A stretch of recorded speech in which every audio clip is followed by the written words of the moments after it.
If coronavirus has taught us nothing else, it's taught us that we're all connected. I've learned that an illness that started half a world away can impact whether my kids get to play with other kids in the neighborhood or whether my husband has a job.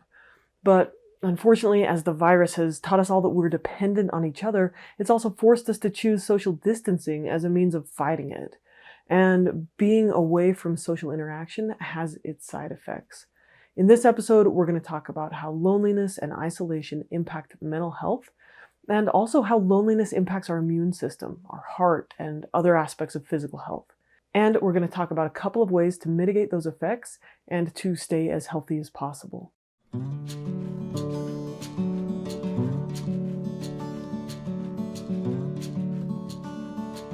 I hope that for many of you, lockdown orders have lifted and things are getting a bit easier. But with social distancing measures, life is far from back to normal. And I think that most of us have really struggled with social distancing. Social isolation is hard on mental health. Research shows that loneliness contributes to depression, anxiety, lack of motivation, and it's just lonely and discouraging. But loneliness is also stressful on the body. Social isolation and loneliness is linked to a bunch of physical and mental conditions, like high blood pressure, heart disease, and a weakened immune system. It's also connected with cognitive decline and Alzheimer's. A large study by Julianne Holt-Lundstad found that a lack of social connection heightens health risks as much as smoking 15 cigarettes a day or having an alcohol addiction. Other studies have shown that loneliness and social isolation are as harmful to physical health as obesity and high blood pressure. Loneliness can cause inflammation in our immune system, which over time increases our risk of chronic diseases. And when people feel lonely, your immune system is weakened in a way that actually makes it harder to fight off viruses. One researcher called loneliness a fertilizer for other diseases. The biology of loneliness can accelerate the buildup of plaque in arteries. It can help cancer cells grow and spread, and it can promote inflammation in the brain, which leads to Alzheimer's disease. But despite the negative effects of loneliness, research has also shown that people are more lonely and isolated than ever.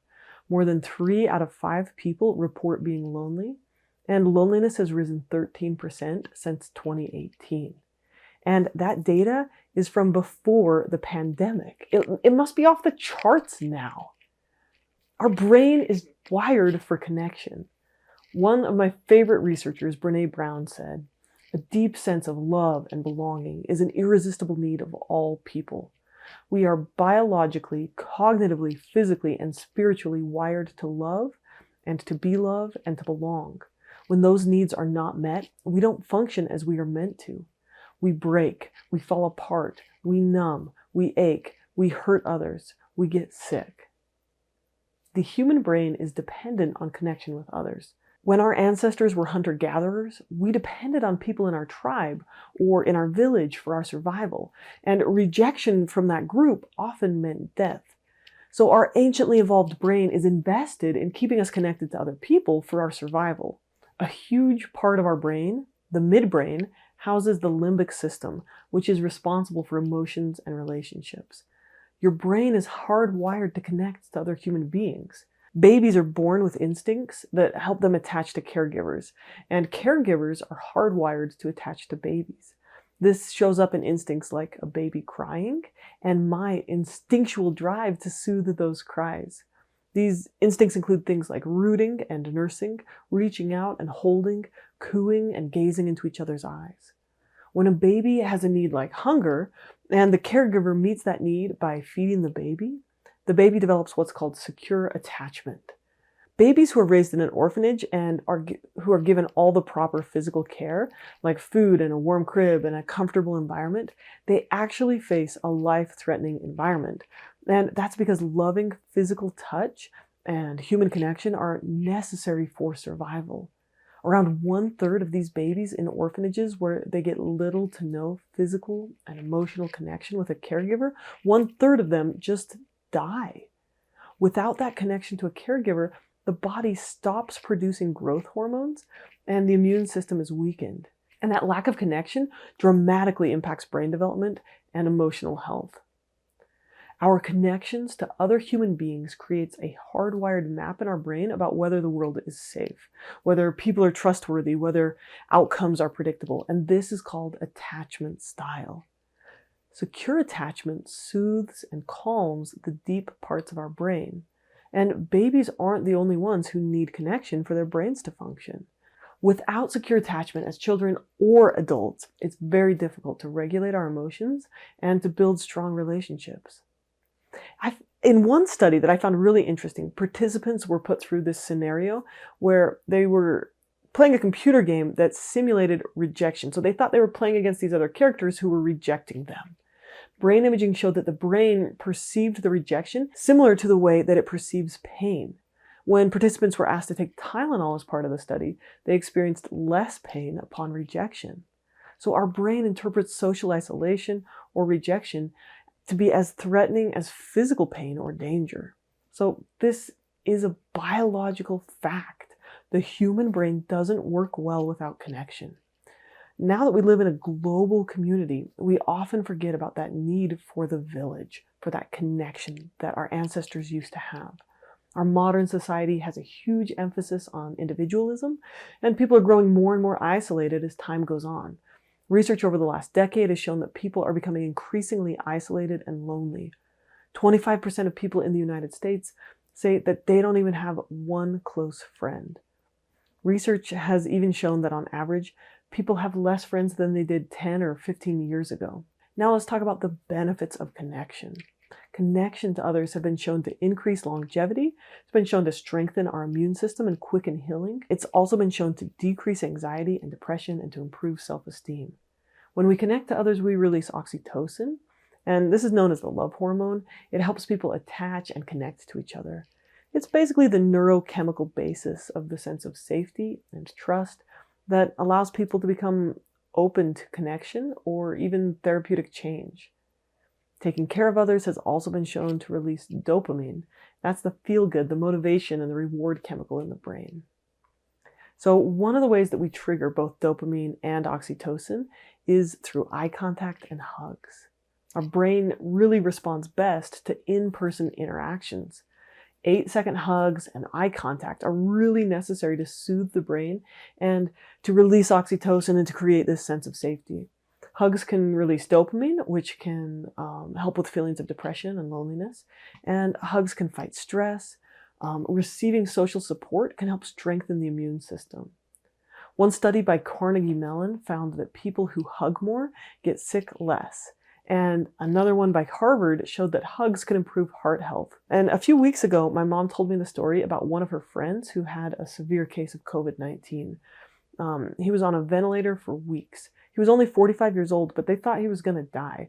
And all this time that he's in the hospital, in the ICU, his family couldn't even be there. No one could touch him, hold him, sit with him, talk to him.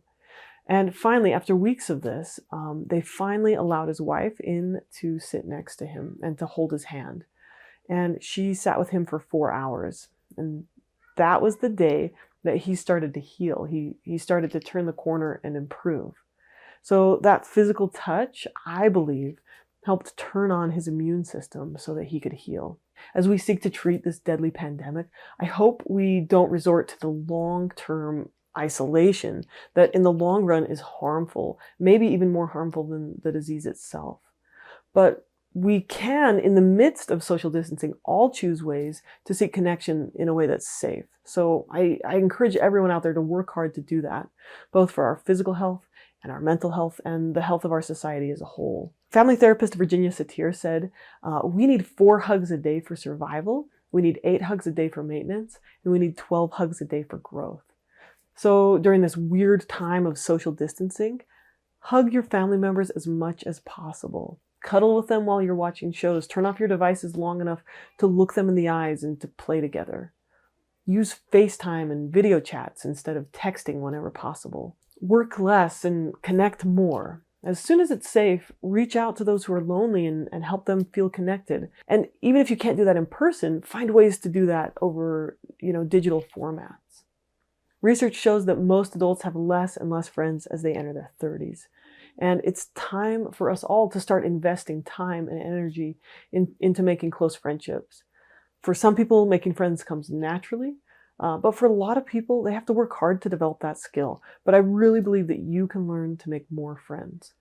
So I'm going to share with you a few ways that you can actively work to increase your friendships and your social connections. There are people out there who can benefit from your friendship. So I would say start by looking to your neighbors, your acquaintances, and your family members to deepen those relationships that you already have. Another thing you can do is you can access personal support through therapists and mental health professionals, and also through community activities and offerings.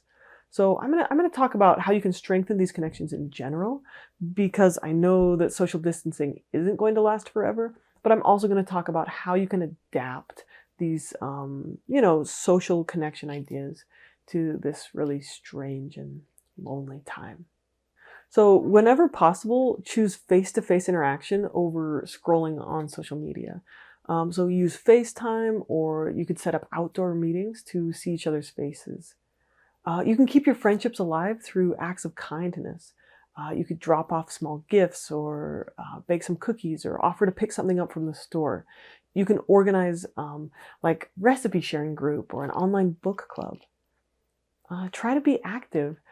Join a club or pick an activity. You could go to a meetup group. That is social distancing appropriate right now, but social distancing, like I said, is not always going to be around. But during social distancing, I've joined a book club, a Bible study group, and a business incubator program, and each of these are doing meetings using Zoom right now. So I'm still getting some interaction. You could also try community education. So you could take a class that you're interested in, like bowling or pottery. And even if you don't make new friends, you'll at least get some new skills.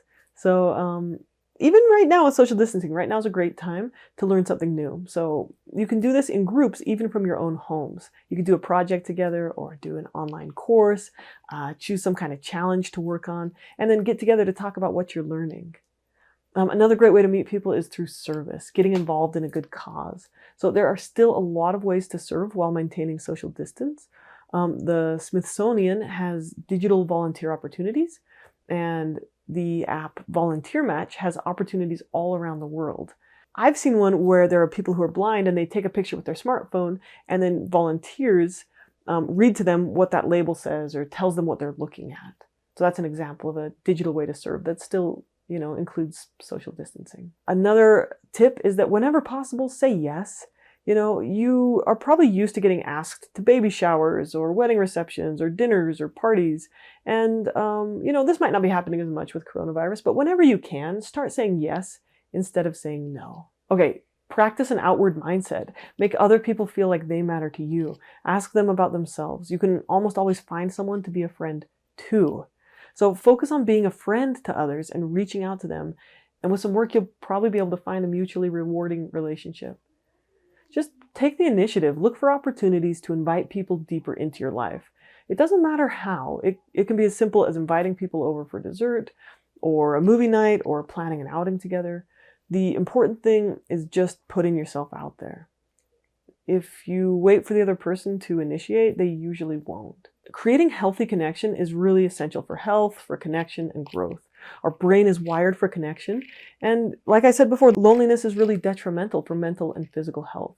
But unfortunately, more people are more lonely than ever.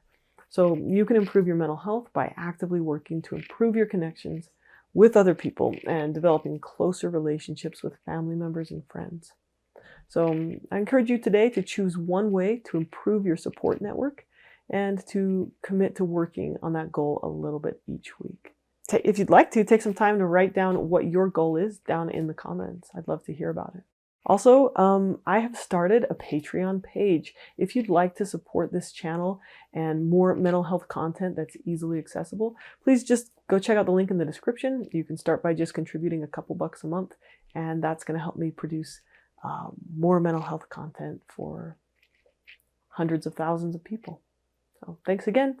Take care. Have a good day.